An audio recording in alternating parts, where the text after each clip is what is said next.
যে ক্ষমতার অপব্যবহারকে দুর্নীতি হিসাবে চিহ্নিত করা হবে।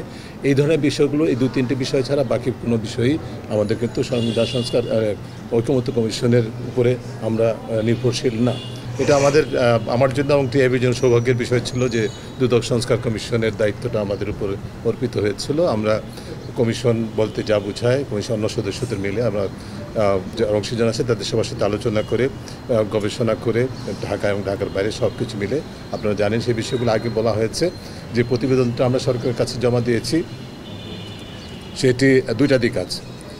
একটা হচ্ছে যে আমাদের এই প্রতিবেদনের অন্য সকল কমিশনের মতো এই প্রতিবেদনের বেশ কিছু উল্লেখযোগ্য সুপারিশ আছে যেগুলো, এবং আমি বলবো সেখানে সেই সুপারিশগুলো হচ্ছে সিংহভাগ, সেগুলো সরকার কর্তৃক আশুকরণীয় বলতে যে একটা ক্যাটাগরি হচ্ছে, শ্রেণী আছে, এবং আশুকরণীয় বলতে বোঝায় সরকারি সিদ্ধান্তে প্রয়োজনীয় ক্ষেত্রে অর্ডিন্যান্সের মাধ্যমে আইনের সংশোধন করে এবং সংশ্লিষ্ট প্রতিষ্ঠান অর্থাৎ দুদকের উদ্যোগে বাস্তবায়নযোগ্য আশুকরণীয়।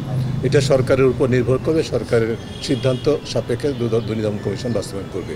এটা একটা শ্রেণী। আর দ্বিতীয় হচ্ছে কিছু সুপারিশ আছে অল্প কয়েকটি যেগুলো রাজনৈতিক দলের ঐকমত্যের দরকার। তো সেগুলো নিয়ে ঐকমত্য কমিশনে আলোচনা হয়েছে, দীর্ঘ প্রক্রিয়া, আপনারা সেটা জানেন।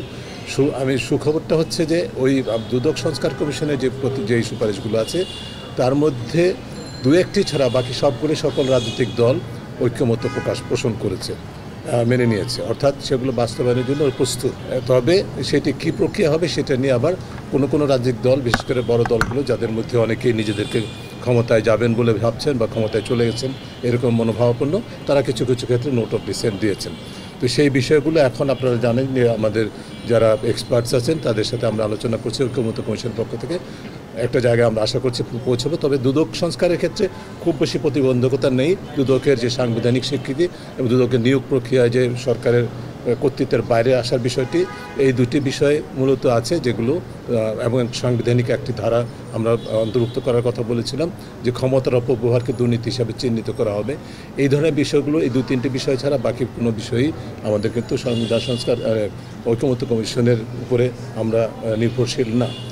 এখন দুদক সংস্কার কমিশনের আমি আপনাদেরকে আরেকটা সুখবর বলতে পারি যে আমাদের প্রতিবেদনটা শেষ হওয়ার পর, জমা দেওয়ার পর মাননীয় চেয়ারম্যান মহোদয় ডক্টর মোমেন, আমি যদি if you give me the liberty, আমি আপনাদের সাথে শেয়ার করছি অন্য একটা পারপাসে, এবং এই বিষয়টা নিয়ে আলোচনার জন্য আমার কার্যালয়ে, টিআইবি কার্যালয়ে আমরা একসাথে বৈঠকে বসেছিলাম।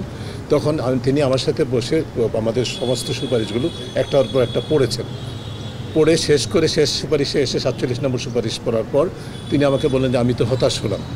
আমি বললাম যে কেন হতাশ হলেন?